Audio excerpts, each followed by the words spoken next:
ኢትዮጵያ በቅርቡ ዋጋ የሚጨምሩ ነገሮች መለየታቸው ተነገረ። የመጨረሻው ሚስጥር ወጣ። የቀድሞው የብሔራዊ ባንክ ገዥ ማሞ ምህረቱ እውነቱን አፈነዱት። የሰሜኑ ጦርነት ኢኮኖሚውን አድቅቆ ኢትዮጵያን ለአይኤምኤፍ ቅድመ ሁኔታዎች እጅ እንድትሰጥ አስገድዷታል ሲሉ በጸጸት ተናግረዋል። ኢትዮጵያ በአጠቃላይ የሀገር ውስጥ ዕዳ ከውጭ ሀገር የተበደረችው ወደ 31 ቢሊዮን የሚጠጋ የአሜሪካን ዶላር፣ የተቀረው የቢሊዮን ዶላሮች ደግሞ ከሀገር ውስጥ የተበደረችው ዕዳ ጫና አለባት። ኢትዮጵያ ቁማር ጨዋታ ጀምራለች፣ ያውም የማታሸንፈውን። ይህ ዘገባ የዓለም አቀፍ ዜናዎች ትንታኔ ነው። ታዲያ ይህንን በተጨባጭ መረጃም ያሳያሉ። የሰሞንኛ ዶላር ጭማሬ ከ57 ብር ወደ 76 ብር፣ አሁን ላይ ከ80 አልፎ በየቀኑ እጅግ በጣም ለውጥ እያሳየ ይገኛል። ለምን ኢትዮጵያ የማታሸንፈው ጨዋታ ውስጥ ገባች? ማንስ እጅግ በጣም ቁጥብ የነበረውን የገበያና የዶላር ንግድ እንደዚህ ልቅ እንዲሆን አደረገው? ካሁን በኋላ የምትሰራው ለራስህ አይደለም፣ ለአይኤምኤፍ ነው። ሀገር በደም እየታጠበች ህዝብ በጦርነት እያለቀ ባለበት ሰዓት በነጋዴው ላይ የግብርና ዕዳ ማውረድ፣ ይህ የታቀደ የኢኮኖሚ ግድያ። አይኤምኤፍ ያመጣው ጣጣ የኢትዮጵያውያንን ኑሮ እያመሰቃቀለ ነው ሲሉ በርካቶች እየገለጹ ይገኛሉ። አይኤምኤፍ ቀጣይ ሃይማኖታዊ በዓላት የሚውሉበትን ቀናት እኔ ነኝ የምወስንላቸው የሚል አይነት ስሜት ያለው መመሪያ ለኢትዮጵያውያን አስተላልፏል። ሁላችንም ቤት የሚያንኳኳ የአይኤምኤፍ ጥብቅ ማስጠንቀቂያ ለኢትዮጵያ ብሔራዊ ባንክ ደርሰዋል። ሰላም ቤተሰብ፣ አዳዲስ መረጃዎችን ይዤላችሁ መጥቻለሁ። እንግዲህ በዚህ ሰሞን ሀገራችን ኢትዮጵያን ቀኝ እየገዛ ነው ስለሚባለው ሀገራችን ኢትዮጵያን እያስተዳደረ ያለው ስላለው ስለ አይኤምኤፍ እንወያያለን። ስለዚህ ቪዲዮውን እስከ መጨረሻው ድረስ እንድታዩ ሰብስክራይብ እንድታደርጉልኝ በፍቅር ቃል ጠይቃችኋለሁ። ቀጥታ ወደ ቪዲዮ እንሄዳለን። በኢትዮጵያ በቅርቡ ዋጋ የሚጨምሩ ነገሮች መለየታቸው ተነገረ። መንግስት ከአይኤምኤፍ የ5 ቢሊዮን ዶላር ብድር ለማግኘት ሲል ትልቅ የታክስ ማሻሻያዎችን በቅርቡ ሊያደርግም ስለመሆኑ ተነግሯል። ምን ላይ ነው ዋጋ የሚጨመረው ካላችሁ ደግሞ አንደኛ የነዳጅ ድጎማ በሙሉ ይነሳል፣ ዋጋውም በገበያ ይወሰናል ተብሏል። ሁለተኛ ደግሞ በሪል ስቴት እና በመኪና ባለቤትነት ላይ አዲስ ቀረጥ ይጣላል። በሶስተኛነት በአልኮል በትንባሆና በኢንቨስትመንት መብቶች ላይም እንዲሁ ቀረጡ ይጣላል ተብሏል። ይህ ማለት የኑሮ ውድነቱ ሌላ ምዕራፍ ሊጀምር ነው ማለት ይሆን? ኢትዮጵያ ቁማር ጨዋታ ጀምራለች፣ ያውም የማታሸንፈውን። ይህ ዘገባ የዓለም አቀፍ ዜናዎች ትንታኔ ነው። ታዲያ ይህንን በተጨባጭ መረጃም ያሳያሉ።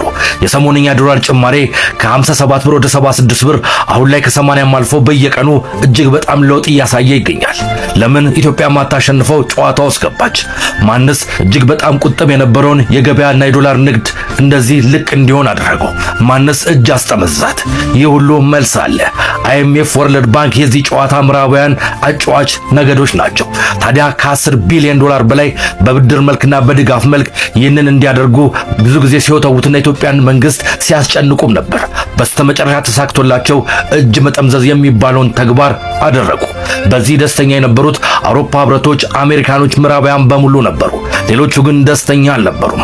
ዓለም አቀፍ ሚዲያዎችም ለዚህ ነበር ኢትዮጵያ የማታሸንፈውን ቁማር ጨዋታ ውስጥ ያውም በህይወቷ ትጫወታለች፣ እጅም ትሰጣለች ሲሉ የተደመጡት። በምክንያት ደግሞ ናይጄሪያን ያሳያሉ። ናይጄሪያ ከዓመታት በፊት 1 ዶላር በ400 የነሱ ገንዘብ ይቀየር ነበር። አሁን 1500 አካባቢ ይመነዘራል። ይህ ደግሞ የማይችሉት እርዳ ውስጥ እንደገቡና ኢትዮጵያ በተጫወተችው ተመሳሳይ ጨዋታ ውስጥ እየገቡ ቁማር እየተበሉ እንዳለ ይታወቃሉ። ናይጄሪያ እጅግ በጣም ብዙ ሪሶርሶች አሏት ወደ ውጭ መላክ የምትችለው። ኢትዮጵያ ግን በእንደዚህ አይነት ልክ የላትም። ታዲያ ብዙ ኤክስፖርት ሳናደርግ ብዙ ኢምፖርት የሚደረጉ ነገሮች እያሉን ብዙ ዶላር እየፈለግን እንዴትስ ዶላርን ከፍ አድርገን ብር እናዝቅጣለን? በቂ ገንዘብ ሳይኖረን እንዴትስ ዶላርን እናከብራለን? ይህ ሁሉ ጥያቄ መመለስ ያለበት ነው። ይህ ፍሎቲንግ በምዕራቡ ዓለም እንደ ራሽያ የሚያጋጥማቸው ነበር። ራሽያ በጣም ብዙ ሪሶርስ ስላላት አቅምም ስለነበራት እንደመለሰችው ይታወቃል። እኛ ግን እንዴት አድርገን ልናረግ ነው? እጅግ መልስ የሚያስፈልገው ጥያቄ ነው። እውነትስ ቁማር እየተጫወትን ነው? ለሀገር የሚበጅ ኢኮኖሚ እያደረግን? ምላሹን አብረን የምናየው ይሆናል። አንድ ነገር ግን ማለት እፈልጋለሁ። በደርግ ዘመነ መንግስት ቡና ቦርድ ብቻውን የመንግስትን ባንክ ካዝና ያበድር እንደነበረ ይገለጻል። በዛን ወቅት 1 ዶላር በኢትዮጵያ 2 ብር ይመነዘር ነበር። እስከ 93 ባለው ዳታም 1 ዶላር እስከ 6 ብር ያወጣ ነበር። ከዛ በኋላ ያለው የዝቅጠት መንገድ ግን እጅግ በጣም አሳሳቢ ነው። ይሄ ሁሉ እንግዲህ ምን ወደሚል ድምዳሜ ይወስደናል። ኢትዮጵያን እያስተዳደራት ያለው የኢትዮጵያ መንግስት ዶክተር አብይ አህመድ ሳይሆን አይኤምኤፍ ነው። ለምንድን ነው አይኤምኤፍ ኢትዮጵያ እሱ በሚፈልገው አይኤምኤፍ በሚፈልገው መንገድ ኢኮኖሚክ ሪፎርም እንድታደርግ ያደርጋል። ካልሆነ ያንን ብር አይሰጥም። ስለዚህ ኢትዮጵያን እያስተዳደረ ያላት የኢትዮጵያ አስተዳዳሪ አይኤምኤፍ ነው ወደሚል ድምዳሜ ይወስደናል። ሌላችሁም ደጋግማችሁ ለጭንቅላታችሁ ንገሩት። ኢትዮጵያ ከ2022 ጀምሮ አዲስ ኢኮኖሚክ ሪፎርም ውስጥ ገብታለች፣ የማክሮ ኢኮኖሚክ ሪፎርም። ኢትዮጵያ ደግሞ ያንን ኢኮኖሚክ ሪፎርም ጆይን ስታደርግ ወይም ደግሞ ለማሳካት ስትጀምረው ብዙ የሚከፈሉ ዋጋዎች ይኖራሉ። እነዛን መደረግ ያለባቸውን ነገሮችም አይኤምኤፍ ለኢትዮጵያ መንግስት ያዘዋል። ኢትዮጵያ መንግስት ያንን ነገር ስቴፕ ባይ ስቴፕ እያደረገ ከሆነ አይኤምኤፍ ለኢትዮጵያ መንግስት ቃል የገባውን ለኢኮኖሚክ ሪፎርም ሰጠዋለሁ ያለውን ገንዘብ ቀስ በቀስ እየለቀቀ ይመጣል። አይኤምኤፍ አጠቃላይ $10 ቢሊዮን ነው ለኢትዮጵያ መንግስት ቃል የገባው። ያንን $10 ቢሊዮን ደግሞ ብሪክ ባይ ብሪክ አይኤምኤፍ ለኢትዮጵያ መንግስት እየለቀቀ ይገኛል። ግን አይኤምኤፍ እነዚህን ገንዘቦች ለመልቀቅ የኢትዮጵያ መንግስት ማድረግ ያለበት ነገር አለ። አንደኛውና ብዙ ሰዎች የሚያስጨንቀው ነገር መንግስት ድጎማ ማንሳት አለበት። ለምሳሌ ኢትዮጵያ መንግስት ከዚህ ቀደም ከራሱ ካዝና አውጥቶ ለህዝቡ ወሳኝና አስፈላጊ ናቸው ላላቸው ነገሮች ድጎማ ያደርጋል። ለዘይት፣ ለስኳር፣ ለነዳጅ እንደዚህ መሰረት ለሚባሉ ነገሮች። እነዛ ነገሮች ዋጋቸው ለምሳሌ 100 ብር ከሆነ መንግስት 70 ብሩን ይከፍላል በተዘዋዋሪ፣ እኛ ደግሞ 30 ብር እንከፍላለን ማለት ነው።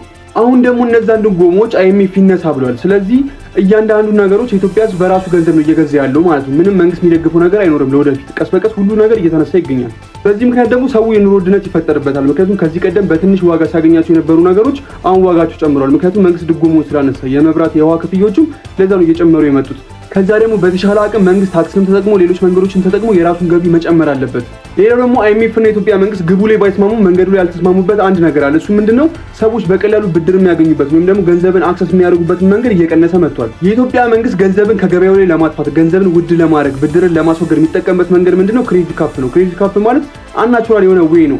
ኢኮኖሚ ላይ መጥቶ ባንኮችን ይሄን ያክል አበድሩ፣ ይሄን ያክል አታበድሩ፣ አምና ካበድራችሁት ይሄንን ፐርሰንት ብቻ ጨምራችሁ በዚህ ዓመት አበድሩ እያለ ቀጥታ ሜዠርመንት እያወጣ ብድርን ለመቆጣጠር ይሞክራል። አይኤምኤፍ ደግሞ ኢኮኖሚ ላይ ገንዘብን ለማጥፋት ወይም ደግሞ ገንዘብን ለማስወደድ የሚጠቀምበት መንገድ ምንድነው? ወይም ደግሞ እየፈለገ ያለው ነገር የወለድ ምጣኔን ከፍ ማድረግ። ለምሳሌ የኢትዮጵያ የባንክ ኢንዱስትሪ ከዚህ ቀደም ሲያበድሩ የነበረበት ሬት 14%፣ 17፣ 18 ነው። አይኤምኤፍ ደግሞ ያ የወለድ ምጣኔ ከፍ በማድረግ 24%፣ 23% በማድረግ ብድርን አስወድደን ቀስ በቀስ ከገበያው ላይ ገንዘብን ማስወደድ እንችላለን የሚለውን ነገር ነው የሚከተሉት። በዚህ ጉዳይ ላይ ነው እንግዲህ አይኤምኤፍ እና ኢትዮጵያ መንግስት ስምምነት ላይ ያልደረሱት። አይኤምኤፍ እንግዲህ ክሬዲት ካፓችሁን አቁሙ፣ ይሄን ያክል አበድር አታበድር አትበሉ፣ የገንዘብ ስርጭቱን የገንዘብ አቅርቦቱን በኢኮኖሚ ላይ ያለውን ማለት ነው የምንቆጣጠረው የወለድ ምጣኔን ከፍና ዝቅ በማድረግ ብቻ ነው የሚለው። ይሄ ሁሉ ነገር እየተደረገ ያለው እንግዲህ ገንዘብን ከኢኮኖሚ ላይ በማጥፋት የዋጋ ግሽበትን ቀንሶ የኑሮ ውድነትን አሻሽሎ ከዛ ደግሞ ወደ ቀጣዩ ስቴፕ ለመሄድ መጀመሪያው ግን ኢኮኖሚውን ለማረጋጋት ነው። ገንዘብ ከኢኮኖሚ ላይ ጠፋ ማለት ኔክስት ስቴፕ ውድ ቢ ምንድነው? ቢዝነሶች ይቀሳቀሳሉ፣ እንቅስቃሴ ይጠፋል። ቢዝነሱ የሚሆን አጠቃላይ ኢኮኖሚው ሃርድሺፕ ውስጥ ያልፋል። ይህንን ነገር ለማሳካት የሚከፈሉ ዋጋዎች አሉ። ያንን ዋጋ ደግሞ የኢትዮጵያ መንግስትም የኢትዮጵያ ሕዝብም በአስቸጋሪ ሁኔታ ውስጥ እያለፈና እየከፈለ ነው። ይሄ ነገር አልፎ እንግዲህ የተሻለ ቀን እንደሚመጣና የተሻለ ነገር እንደምናይ ተስፋ አደርጋለሁ። ሌላኛው ኢትዮጵያ ቀኝ ተገዝታለች በማን አይኤምኤፍ። በአይኤምኤፍ ሀያላን ሀገራት ኢትዮጵያ ቀኝ ተገዝታለች። የድሮ አባቶቻችን በጦር ቀኝ ያልተገዙ አሁን ግን በብር በኢኮኖሚው ዘርፍ ኢትዮጵያ ቀኝ ተገዝታለች። ለምንድን ነው? የሀያላን ሀገራትን የአይኤምኤፍ አባላት ሀገራትን ሚሽን ነው የምታስፈጽመው።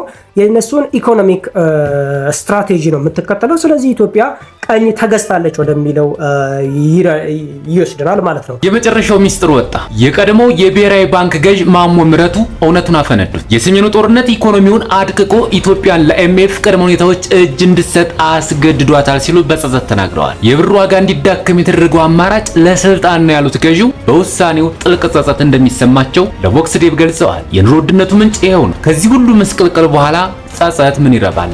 አይኤምኤፍ ያመጣው ጣጣ የኢትዮጵያውያንን ኑሮ እያመሰቃቀለ ነው ሲሉ በርካቶች እየገለጹ ይገኛሉ። አይኤምኤፍ የሚደግፈው የኢኮኖሚ ማሻሻያ ፕሮግራም ከተጀመረ በኋላ የብር ዋጋ በመውደቁ ከውጭ የሚገቡ እቃዎች ዋጋ ከፍ ብሏል። የነዳጅ ዋጋም በተደጋጋሚ ጨምሯል። በተጨማሪም የመብራት ታሪፍ፣ የቴሌኮም አገልግሎቶች፣ የትራንስፖርት ታሪፍ፣ የቤት ጣራና ግድግዳ ግብር እንዲሁም የተሽከርካሪ ታርጋ ክፍያ በከፍተኛ ሁኔታ ጨምሯል። ከዚህም በላይ ከታክስ ነጻና ከግብር እፎይታ ተጠቃሚ የነበሩ አንዳንድ እቃዎች ላይ አዲስ ቀረጥና ግብር ለመጣል መታቀዱም ተሰምቷል። በሌላ በኩል መንግስት እነዚህ ማሻሻያ ኢኮኖሚውን ለማረጋጋትና የውጭ ምንዛሬ ችግርን ለመቅረፍ አስፈላጊ ናቸው ብሏል። የአሜሪካን ዶላር ዕዳ አለባት ኢትዮጵያ ተብሏል።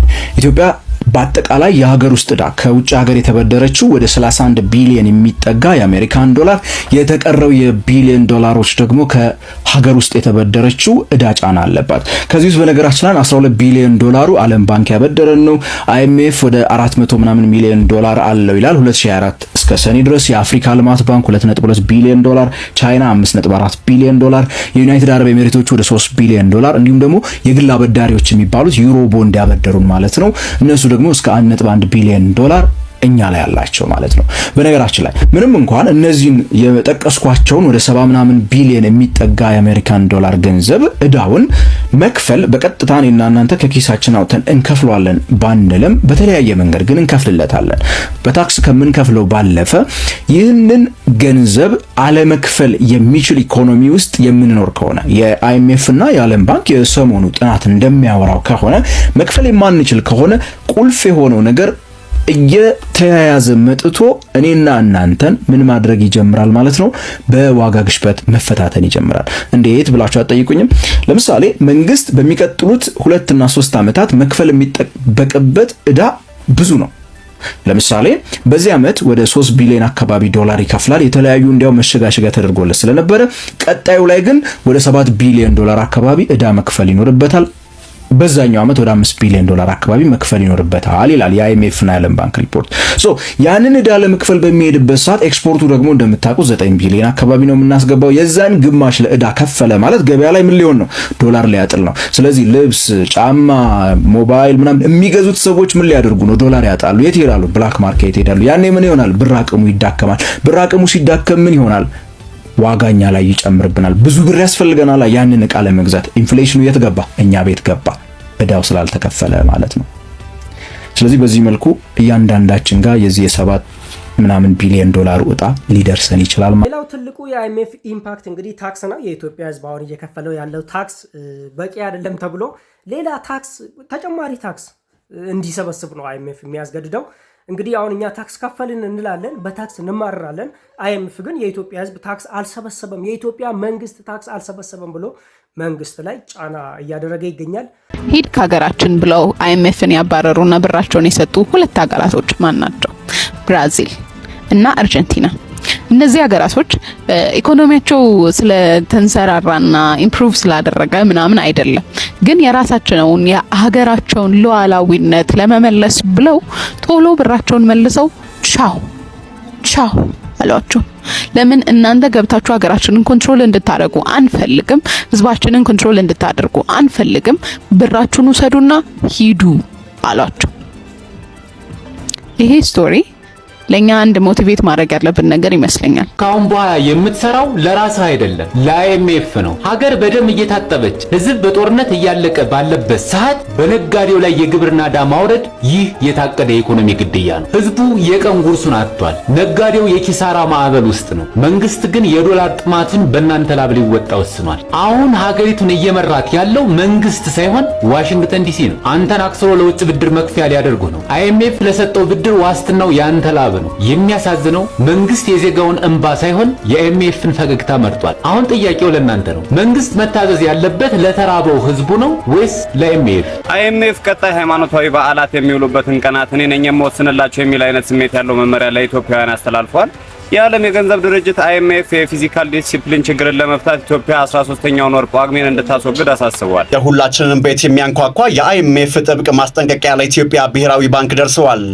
አይኤምኤፍ የዋጋ ግሽበትን ለመቆጣጠር ብሔራዊ ባንክ የገንዘብ ስርጭቱን በአስቸኳይ ጥብቅ እንዲያደርግ ነው ያዘዘው። ትርጉሙ ምን መሰላችሁ? በገበያ ላይ የሚዘዋወረው የገንዘብ መጠን እንዲቀንስ ይደረጋል። ይህ ለሸማቹ መልካም ዜና ሊሆን ይችላል። የዋጋ ግሽበት ስለሚረጋጋ የኑሮ ውድነቱ ፋታ ይሰጠናል። ነገር ግን ሌላኛው የሳንቲም ገጽታ ያስፈራራል። ብድር ውድ ስለሚሆን ንግድና ኢንቨስትመንት ይቀዛቀዛል፣ የስራ አጥነትም ሊጨምር ይችላል ተብሏል። ከአይኤምኤፍ የሚሆን ከወርልድ ባንክ ወር ከሌሎች ዓለም አቀፍ ከሆኑ አበዳሪ ተቋማት ገንዘብ መበደር በተለይ ለታዳጊ ሀገራት ላይክ እንደ ኢትዮጵያ ላሉ ታዳጊ ሀገራት አደጋው ምንድነው ስትል በጣም ትልቁ አደጋ ችግሩም የሚጀምረው ምንጩ በዋናነት ከረንሲ ሚስማች አለ። ይሄ ማለት ባጭሩ ገንዘብ እነሱ ሲያበድሩ የሚያበድሩ በዶላር ነው። ስትከፍል በምንድን ነው? በዶላር ነው የምትመልሰው አይደል? ነገር ግን ብር ዲፕሪሺየት እያደረገ ዋጋው እየወደቀ እየሄደ ኦኬ፣ እዛ ጋር ደግሞ የምትከፍለው ኦልሬዲ ያንን ያህል አማውንት ዶላር ለማምጣት ደግሞ የምታወጣው ገንዘብ ደግሞ ይጨምራል። የቱንም ያህል ፕሮዳክቲቭ የሆነ ኢንዱስትሪዎች ላይ ወይም ፕሮዳክቲቭ የሆነ ኢንቨስትመንት ላይ ብታውለው ገንዘቡ ብር ያለው ዋጋ የሚጨምርበት ዋጋ የምታገኘው ሪተርን እዛ ጋር ካለው ከፕሪንሲፓሉና ወለዱን ስትጨምር ካለው ነገር ጋር ባላንስ አያደርግም። ዛትስ ዋይ ሜኒ አፍሪካን ካንትሪስ በጣም ብዙ ዴቨሎፒንግ ኢኮኖሚስ አር ፌሊንግ። በተለይ ደግሞ ዴት ክራይሲስ ውስጥ የምንገባው ትልቁ ነገር ከረንሲ ሚስማች ስላለ እና አብዛኞቹ ክሪቲሳይዝ የሚያደርጉት አሁን አሜሪካ ብትበደር ብድሯን መክፈል ባትችል ምን የምታረግ ይመስላል? ዜካ ፕሪንት ማለት አይደለም በዶላር ነው። ሶ ኢኮኖሚ ላይ አጠቃላይ ዓለም ላይ የሚንቀሳቀሰው በዶላር ነው። ሶ ያንን ዶላር ፕሪንት አድርጋ ለሚፈልገው ሀገር ብድሯን መክፈል ትችላለች።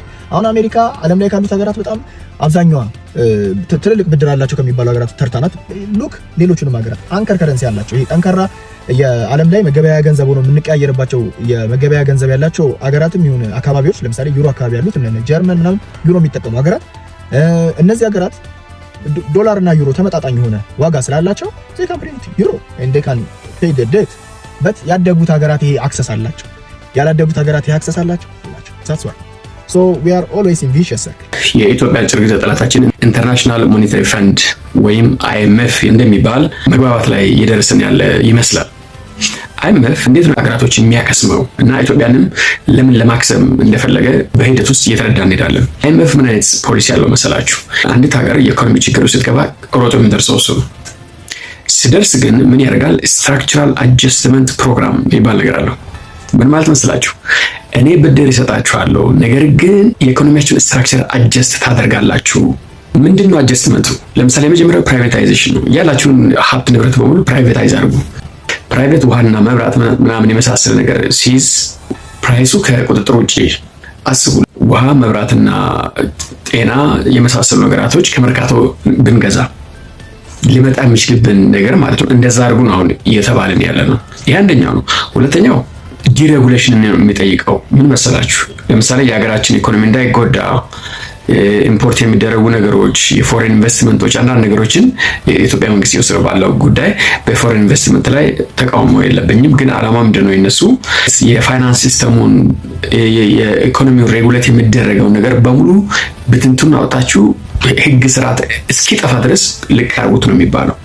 በዛን ጊዜ እነሱ ኢኮኖሚውን እንደፈለገ ውጥንቅጡን ያወጣል ማለት ነው። አሁን የተጠየቅን ያለው ምንድነው? ፍሎቲንግ ኤክስቼንጅ ሬት አድርጉ። ከዛ በኋላ ዶላር ከፈለገ 500ም ገባ 1000ም ገባ መከራችሁን እያያችሁ እንዴት ሞቱ ትጠየቃላችሁ። ስለዚህ ፍሎቲንግ አሁን ኢትዮጵያ ተጠየቀች ያለችው ፍሎቲንግ ኤክስቼንጅ ሬት ተጠቅማ የኢትዮጵያ የብር የመግዛት አቅም ዲፕሪሺየት አድርጎ ከቁጥጥራችን በላይ እንዲሆን ነው። ምክንያቱም እኛ አብዛኛው ነገር ከውጭ ስለሆነ የምናስገባው ከውጭ የምናስገባው ነገር በጣም ውድ ሆኖ የሚቀመስ የሚበላ ነገር እንድናጣ ነው የሚፈለገው።